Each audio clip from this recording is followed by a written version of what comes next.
इस वीडियो में हम प्रश्न क्रमांक 14 से शुरुआत करते हैं। एक शंकु की ऊंचाई और तिर्यक ऊंचाई क्रमशः 21 सेंटीमीटर 28 सेंटीमीटर दे रखा है, जिसका हमें आयतन ज्ञात करना है। तो सिंपल से एक आकृति बना लेनी है शंकु की। इस तरह हम शंकु की एक आकृति बना करके उसमें प्रदर्शित सभी मान कर देंगे। इसमें करस्पॉन्डिंग हाइट 21 सेंटीमीटर दे रखा है, स्लैंट हाइट 28 सेंटीमीटर दे रखा है, जिससे हमें रेडियस ज्ञात करना है। तो जो दे रखा है उसको आप पहले नोट कर दीजिए। लिखा है शंकु की ऊंचाई, तो लिख देंगे शंकु की ऊंचाई। रैंडम शंकु की ऊंचाई दे रखा प्रश्न में कितनी दे रखा है, 21 सेंटीमीटर दे रखा है हमें। आप 21 सेंटीमीटर नोट कर दीजिए। तिर्यक ऊंचाई, जिसे तिरछी ऊंचाई भी कहा जाता है, वो कितनी दे रखी है, तो वो दे रखी है 28 सेंटीमीटर। तिर्यक ऊंचाई, जिसे एल स्लैंट हाइट एल से प्रदर्शित करते हैं, वो 28 सेंटीमीटर दे रखा है प्रश्न में। सिंपल सा हमें करना क्या है, अब जो ज्ञात करने के लिए कहा गया है वो आप नोट कर दीजिए। ज्ञात करने के लिए क्या कहा गया है, आयतन किसका, शंकु का। तो लिख देंगे ज्ञात करना है शंकु का आयतन। आयतन वॉल्यूम, जिसे हम इंग्लिश में बोलते हैं, ये हमें ज्ञात करना है। आइए हम प्रश्न क्रमांक या प्रश्न अनुसार डाल करके हल आगे करने। प्रश्नानुसार लिखेंगे क्या, शंकु का आयतन ज्ञात करने से पहले हमें इसमें रेडियस की ज़रूरत पड़ेगी, त्रिज्या। तो त्रिज्या आपकी कैसे प्राप्त होगी, तिर्यक ऊंचाई से। तिर्यक ऊंचाई का सूत्र का प्रयोग करेंगे, उससे आपकी रेडियस प्राप्त हो जाएगी। तिर्यक ऊंचाई यल बराबर √h² प्लस रेडियस का स्क्वायर। सिंपल सा यल का मान मालूम था, तो दोनों पक्षों का वर्ग √, हटाएंगे तो वर्ग इधर लग जाएगा, h का स्क्वायर प्लस r का स्क्वायर। इसमें आप सिंपल सा मान रख दीजिए। स्लैंट हाइट कितनी दे रखी है आपको, 28, तो 28 का पावर 2 बराबर h कितना दे रखा है, 21 सेंटीमीटर, तो 21 का पावर प्लस रेडियस का स्क्वायर जो आपको दे रखा है, यही आपको ज्ञात करना है। 28 का वर्ग होता है 784, तो आप सिंपल सा 784 नोट कर दीजिए। 21 का होता है 441, तो 441 प्लस रेडियस का स्क्वायर, रेडियस का मान ज्ञात करना है। अब आपको करना क्या है, सिंपल सा 784 में 441 को माइनस कर देना, क्योंकि 441 इस तरफ आएगा तो पक्षांतर करेंगे तो यह माइनस 441 माइनस का हो जाएगा और घट करके 343 बचेगा। रेडियस का स्क्वायर, यदि इस रेडियस से स्क्वायर हटाएंगे तो उस तरफ √ लग जाएगा, तो √ लग जाएगा तो हो जाएगा 343। जो सिंपल सा रेडियस हमें प्राप्त हो गई। और नहीं आप r का स्क्वायर जब आप आयतन ज्ञात करेंगे तो ये मान आप रख सकते हैं। तो अब हमें सिंपल सा शंकु का आयतन प्राप्त करना, तो लिखेंगे शंकु का आयतन वॉल्यूम हमें ज्ञात करना है, आयतन निकालना है, तो लिख लीजिए 1/3 पाई r² h 1/3 पाई का मान 22/7 और रेडियस r² है, r² बराबर 343। सिंपल से आप यही मान उठा करके रख दीजिए। 343 हाइट कितनी दे रखी, ऊंचाई 21 सेंटीमीटर। आप सिंपल सा कट कर दीजिए, 7 का भाग दे दीजिए 21 में, तो 3 बार में 7 3 21, 3 से 3 को कट कर दीजिए। सभी संख्याओं को आपस में गुणा करना है, किनका किनका, 22 का ऊपर वाले भाग में 22 बचा हुआ है और 343 बचा हुआ है। अब आप सिंपल सा गुणा कर दीजिए, तो वही आपको उत्तर प्राप्त हो जाएगा। तो सिंपल सा उत्तर इसका क्या होगा, इसमें 2 का गुणा करेंगे तो 2 3 6 4 3 12 6 7 आएगा ये 75 46 सेंटीमीटर क्यूब, क्योंकि आयतन पूछा गया था तो आयतन क्यूब में होता है। आइए अब हम अगला प्रश्न सॉल्व करेंगे। यह प्रश्न क्रमांक 14 का संपूर्ण हल इस तरह आपको हल करना था। आइए हम अगला प्रश्न क्रमांक 15 का शुरुआत करते हैं। प्रश्न क्रमांक 15 में दे क्या रखा है, आइए हम देखते हैं। प्रश्न क्रमांक 15 में यह दे रखा है, आपके सामने स्क्रीन के सामने उपलब्ध है। लिखा क्या है, चंद्रमा का व्यास पृथ्वी के व्यास का लगभग 1/4 भाग है। तो चंद्रमा का आयतन पृथ्वी के आयतन की कौन सी भिन्न है, यह हमें बताना है, सिंपल सा। तो चलिए शुरुआत करते हैं।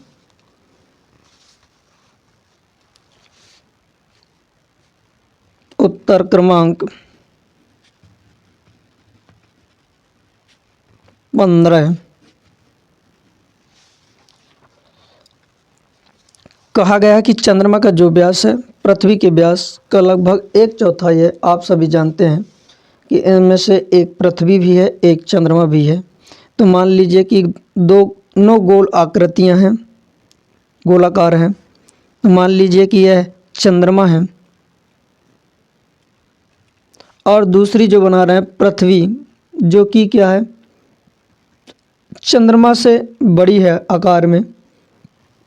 कितनी, प्रश्न कह रहा है चंद्रमा का व्यास पृथ्वी के व्यास का 1/4 भाग है। तो यदि अगर पृथ्वी का व्यास यदि अगर हम मान करके चलें ये 2r है, तो उसका 1/4 भाग यदि अगर हम निकाल लें, तो जैसे रैंडम यदि बात करें 2r व्यास, यह पृथ्वी का व्यास है। क्योंकि रेडियस का 2 गुना व्यास होता है इसलिए मैंने 2r ले रखा है। और इसी का 1/4 भाग यदि निकाल दूं मैं, जो चंद्रमा का व्यास है, क्योंकि पृथ्वी का 1/4 भाग है, सिंपल सा 1/4 के यदि इसमें गुणा कर दूंगा तो निकल के आएगा इसका व्यास, चंद्रमा का व्यास π/2। ये सिंपल सा व्यास निकल के आएगा।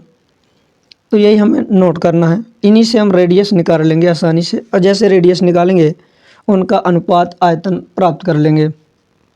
आइए अब हल करते हैं। सॉल्व SOLVE दिया है, क्या दे रखा है, आप आसानी तरीके से नोट कर दीजिए। जिनमें से मान करके चलेंगे कि माना कि पृथ्वी का व्यास D1 मान करके चलना है कि D1 बराबर 2r रेडियस का स्क्वायर, 2r रेडियस के स्क्वायर ने 2r रेडियस का 2 गुना, रेडियस का 2 गुना व्यास D1 मान करके चला हमने। अब इसके पश्चात लिखेंगे चंद्रमा का व्यास D2 मान करके हम चल रहे हैं, जो कि किसका, पृथ्वी के व्यास का 1/4 भाग है।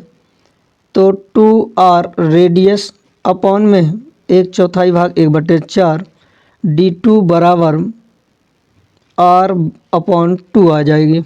ये D2 मतलब व्यास निकल के आई है, किसका, चंद्रमा का। अब हमें आसानी से करना क्या है, ये r है जिसे हम रेडियस कहते हैं, पाई मत मानिएगा, ये पाई नहीं है, r है। इसके पश्चात हमें आसानी से सभी की त्रिज्याएं प्राप्त कर लेना है। तो लिखेंगे पृथ्वी की त्रिज्या, क्योंकि व्यास हम निकाल चुके हैं तो त्रिज्या आसानी से प्राप्त कर सकते हैं। इसमें त्रिज्या मान करके चलेंगे r1। त्रिज्या व्यास का आधा होता है, तो D1 इसका आधा कर देंगे, पृथ्वी की त्रिज्या निकाल रहे हैं तो यह व्यास दे रखा है, इसका आधा करेंगे तो रेडियस r ही प्राप्त होगी, क्योंकि 2r है, उसका आधा कर देंगे तो r प्राप्त होगा। चंद्रमा का व्यास, चंद्रमा की त्रिज्या, व्यास कितना दे रखा है, तो व्यास है r/2, तो रेडियस निकल के आ जाएगी r/4। क्यों, क्योंकि इसका 2 गुना नहीं हो जाएगा। अब इसका आधा करेंगे r/2 का, ये व्यास है, चंद्रमा का व्यास है। इसका यदि हम आधा कर दें तो आधा करेंगे तो इसमें 1/2 का गुणा करना पड़ेगा, और जैसे हम इसमें 1/2 का गुणा करेंगे तो r/4 हो जाएगा, अपॉन में 2 का गुणा हो जाएगा। इसलिए चंद्रमा की त्रिज्या r2 बराबर 4/3 r/3 प्राप्त r/4 प्राप्त हुआ है, r/4। सिंपल सा ऐसे हमें त्रिज्या निकाल लेना है। इसके पश्चात जो कहा गया है अनुपात कहा गया है, तो आप डाल दीजिए प्रश्नानुसार उन दोनों में अनुपात बताना है। अनुपात बराबर किसका किसका, तो पहले छोटे भाग का आयतन लिखेंगे। तो इन दोनों में से छोटा कौन था, चंद्रमा की पृथ्वी, तो इन दोनों में से चंद्रमा छोटा था, तो लिखेंगे चंद्रमा का आयतन, चंद्रमा का आयतन अपॉन में कर देंगे बड़ा भाग, तो बड़ा क्या है, पृथ्वी, तो पृथ्वी का आयतन। आप सिंपल सा मान रख दीजिए, चंद्रमा के आयतन मतलब चंद्रमा गोलाकार है, तो गोले का आयतन का सूत्र ही हम उपयोग करेंगे, तो 4/3 पाई r की पावर 3। तो चंद्रमा की त्रिज्या क्या माना था हमने, r2, इसलिए कैपिटल में r2 की पावर 3 लिख देंगे, सिंपल सा। और पृथ्वी का आयतन, पृथ्वी गोलाकार है तो गोले का आयतन 4/3 पाई r की पावर 3। तो हमने पृथ्वी की जो त्रिज्या मानी थी वो r1 मानी थी, इसलिए 4/3 पाई r1 की पावर 3, ये सिंपल सा आपको लिखना है। अब आप मान रख दीजिए, आसानी से प्राप्त हो जाएगा। तो सभी आप मान रखिए। आप 3 बार 4/3 पाई का मान, पाई से पाई काट दीजिए, 4/3 से 4/3 काट दीजिए, सिंपल सा, मान रखने की बात ही नहीं। आप यहाँ मान रखें, ये कट कर दिए, दोनों कट गए, तो बचा क्या हमारा r2 की पावर 3 अपॉन में r1 की पावर 3, ये बचा। आप इसमें मान रख दीजिए आसानी से। इनको चाहे आप 3 बार लिख दीजिए, किनको किनको पहले आप मान रख दीजिए, फिर इसके पश्चात लिख सकते हैं। r2 जो चंद्रमा की त्रिज्या थी वो क्या दे रखी है, ये लिखा है r/4, तो r रेडियस अपॉन 4, इसका पावर कितना 3, अपॉन में r1 जो रेडियस की पावर 3। आप इनको 3 बार, क्योंकि पावर में 3 है इसलिए आपको 3 बार लिख करके गुणा करते हुए लिखना है। तो r/4 r/4 और r/4 ऐसे सिंपल से लिख देना है। इसके पश्चात अपॉन में रेडियस का 3 गुना, तो आपको रेडियस 3 बार गुणा के रूप में लिख देना है। अब आप सिंपल सा कट कर दीजिए, एक रेडियस से ऊपर वाली रेडियस कट गई, एक रेडियस से जे वाली रेडियस कट गई, एक रेडियस से जे वाली रेडियस कट गई। क्यों, क्योंकि अपॉन में ये 4 आ जाएंगे जो बटे में लिखे हुए हैं, जब ये नीचे आ जाएंगे तो ऊपर बचेंगे r, इसलिए ऊपर वाला और नीचे वाला भाग आपस में कट गए। अब जो बचा हुआ भाग है वह कितना है, तो सभी का आप गुणा कर दीजिए, सिंपल सा। तो ऊपर क्या बचा भाग, 1 बचा, और ये 4 नीचे आ जाएंगे, कैसे, तो सिंपल सा 1 ऊपर बचेगा और सभी 4 का आपस में गुणा कर देंगे, तो 64वां भाग होगा जो भिन्न का पूछा गया था प्रश्न में। सिंपल सा आप देख लीजिए, ये पूछा गया था आयतन की कौन सी भिन्न है, तो हम लिख देंगे, नोट करेंगे आता के रूप में, आपको यहाँ लिखे दे रहे हैं। अतः चंद्रमा का व्यास, चंद्रमा का आयतन, व्यास नहीं, चंद्रमा का आयतन के आयतन का, चंद्रमा का आयतन पृथ्वी के आयतन का पृथ्वी के आयतन का 1/64वां भिन्न भाग है।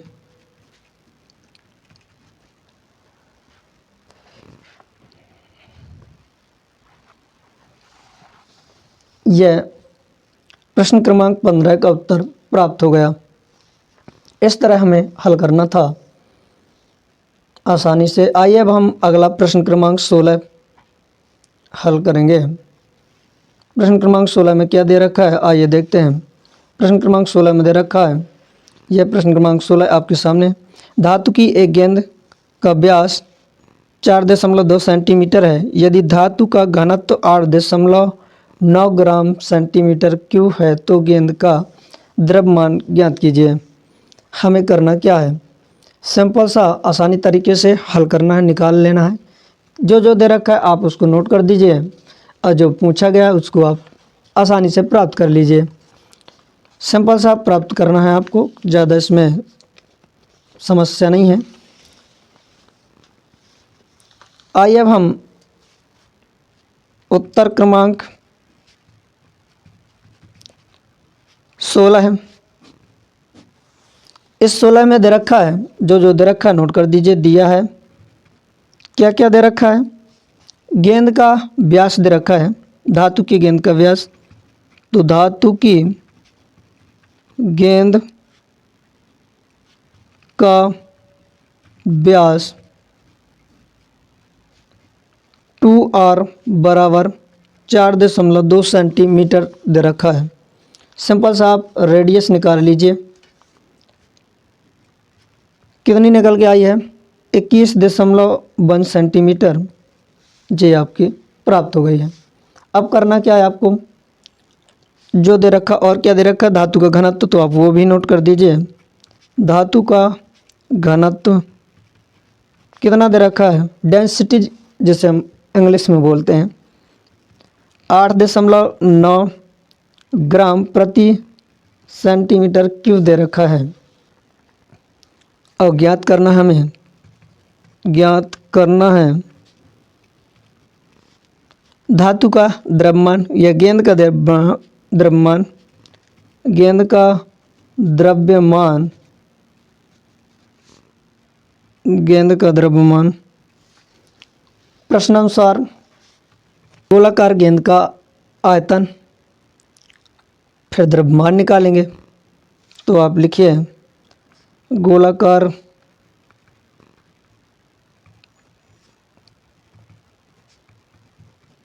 गेंद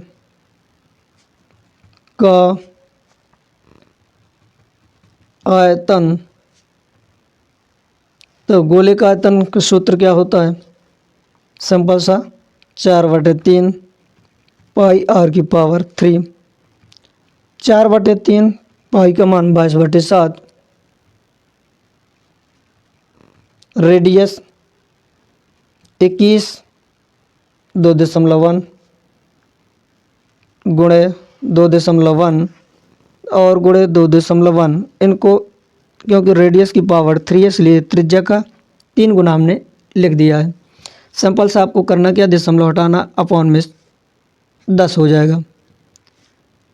एक अंक के बाद दशमलव लगा हुआ है इसलिए एक जीरो के साथ नीचे अपॉन में आ जाएगा। अब सिंपल सा आपको कट करना है, ये आपस में सभी का गुणा कर दीजिए। कट हो रहा है तो कट कर दीजिए, 7 से कट हो रहा है 3 बार में, तो सिंपल सा और इस 3 को इस 3 से कट कर दीजिए।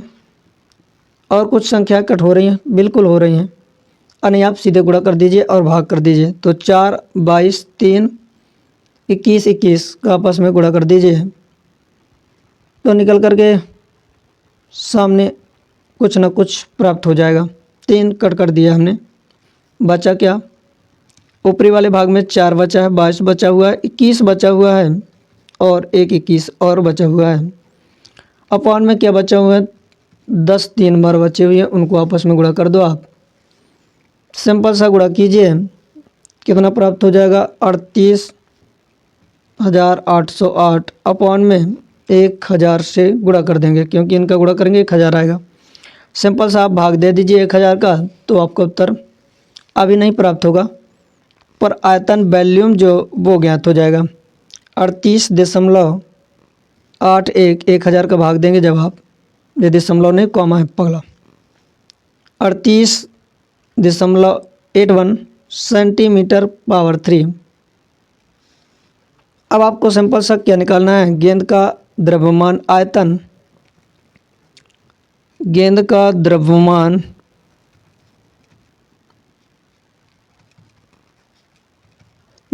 क्या होता है, धातु का घनत्व और गुणे आयतन वॉल्यूम से मल्टीपल कर देंगे तो आसानी से प्राप्त हो जाएगा। द्रव्यमान यम, घनत्व क्या दे रखा था 8.9 ग्राम प्रति सेंटीमीटर क्यूब आयतन, और गुणे में आयतन जो भी हमने प्राप्त किया है 38.81 सेंटीमीटर क्यूब। सेंटीमीटर क्यूब से सेंटीमीटर क्यूब कट गया, आसानी से जो बचा उनका मल्टीपल कर दीजिए। 8.9 का 38.81 के साथ गुणा कर दीजिए, प्राप्त हो जाएगा 345.39 ग्राम। ये आपका गेंद का द्रव्यमान प्राप्त हो गया। अगला प्रश्न क्रमांक 17 सॉल्व करेंगे। प्रश्न क्रमांक 17 में क्या दे रखा है, प्रश्न क्रमांक 17 में यह दे रखा है, शंकु के आधार की एक गुंबज की तिर्यक ऊंचाई और आधार का व्यास इस जो दे रखा 25 मीटर और 14 मीटर, इसकी वक्र पृष्ठ पर 210 प्रति 100 मीटर स्क्वायर की दर से सफ़ेदी कराने का व्यय ज्ञात कीजिए। खर्च हमें बताना है कि एक जो शंकुआकार गुंबज है उसको में पुताई करने का या सफ़ेदी पेंट करने का, कलर करने का, उसमें कितना खर्च पड़ा है वो बताना है। सिंपल सा आपको करना कुछ नहीं है, आपको पहले एक आकृति निर्मित कर लेनी है शंकु की। सिंपल सा पहले लिखिए उत्तर क्रमांक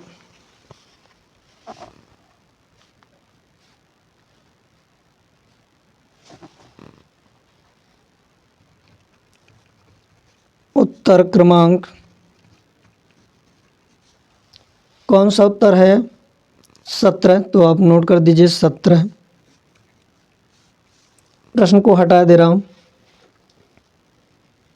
सिंपल सा आप आकृति ड्रा कर लीजिए किसकी, शंकु की, क्योंकि एक शंकुआकार गुंबज की आकृति जैसी आकृति निर्मित करना है। यह हम एक शंकुआकार आकृति निर्मित कर ली है, जिसमें यह एक करस्पॉन्डिंग हाइट है, ऊंचाई है, जिसे कहते हैं हम, यह स्लैंट हाइट है। तो जो दे रखा है आप पहले चित्र में प्रदर्शित कर दीजिए। इसमें दे रखा है तिर्यक ऊंचाई मतलब स्लैंट हाइट दे रखा है, कितनी दे रखी है 25 मीटर दे रखा है, ये है। इसके बाद आपको आधार का व्यास दे रखा 14 मीटर, तो ये पूरा रैंडम व्यास होता, तो त्रिज्या हमारी निकल के आगे ये टोटल दे रखा है इधर से और अंत तक यह 14 मीटर। सिंपल सा इतना हमारा ये रेडियस कहलाएगी, जो कि 7 सेंटीमीटर निकल के आएगी। ये रेडियस है, ये हाइट है और ये यल है।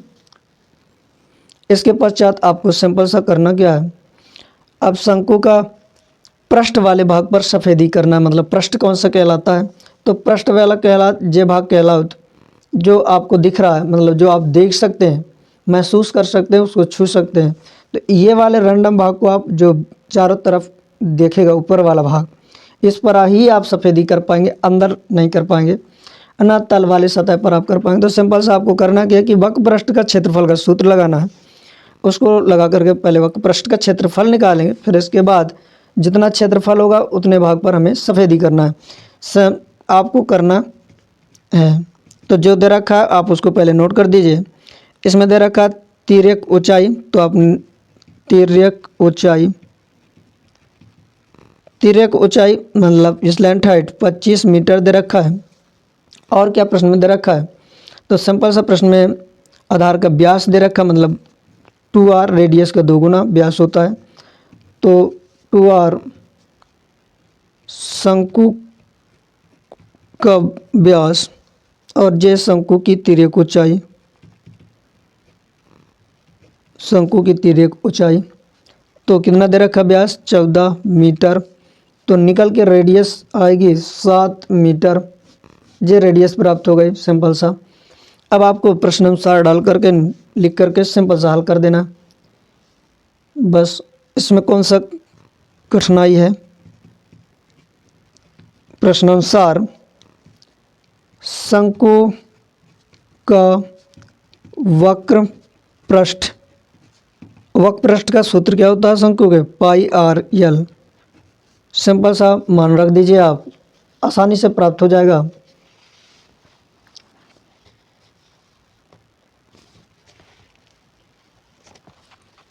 पाई का मान क्या होता है? 22/7। रेडियस अभी हमने निकाली 7। स्लैंट हाइट दे रखी है 25 मीटर। 7 से 7 कर गया, 22 का गुणा 25 में कर दीजिए तो 550 मीटर स्क्वायर आएगा। अब आपको करना क्या कि आप प्रश्न में देख पा रहे हैं, प्रश्न में दे रखा था प्रति मीटर स्क्वायर की दर से सफ़ेदी कराने का व्यय। मतलब 100 मीटर स्क्वायर की दर से कितना रुपए लग रहा है? 210 रुपये। तो 100 रुपये मीटर स्क्वायर की दर से 210 लग रहा है, तो लिखेंगे 100 मीटर स्क्वायर का व्यय, 100 मीटर स्क्वायर का व्यय कितना दे रखा है प्रश्न में? 210 रुपये। सिंपल सा 210 आपको लिख देना है रुपये। यह 100 मीटर स्क्वायर का व्यय है 210। 1 मीटर स्क्वायर का व्यय निकाल लेंगे। 1 मीटर स्क्वायर का व्यय, तो यह 100 अपॉन में चला जाएगा, 210/100 रुपये। और निकालना कितने का हमें? 550 मीटर स्क्वायर का हमें निकालना है, क्योंकि इस वक्र पृष्ठ वाले भाग पर हमें सफ़ेदी करना है। तो लिखेंगे 550 मीटर स्क्वायर का व्यय, तो 210/100। और 550 का यदि 1 के साथ गुणा 550 ही प्राप्त होगा। इस तरफ भी हमें 550 का गुणा करना पड़ेगा, क्योंकि हम 550 का ही निकाल रहे हैं, रुपये में ही चल रहा है।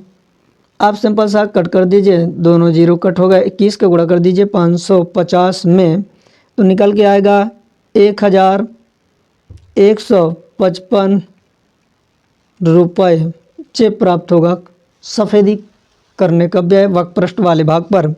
यह प्रश्न क्रमांक 17 का संपूर्ण हल प्राप्त हो गया। इस तरह हमें हल करना था। आप सभी को धन्यवाद। वीडियो अच्छी लगी हो तो लाइक एवं सब्सक्राइब कीजिएगा। चलिए नेक्स्ट अगले वीडियो में मिलते हैं।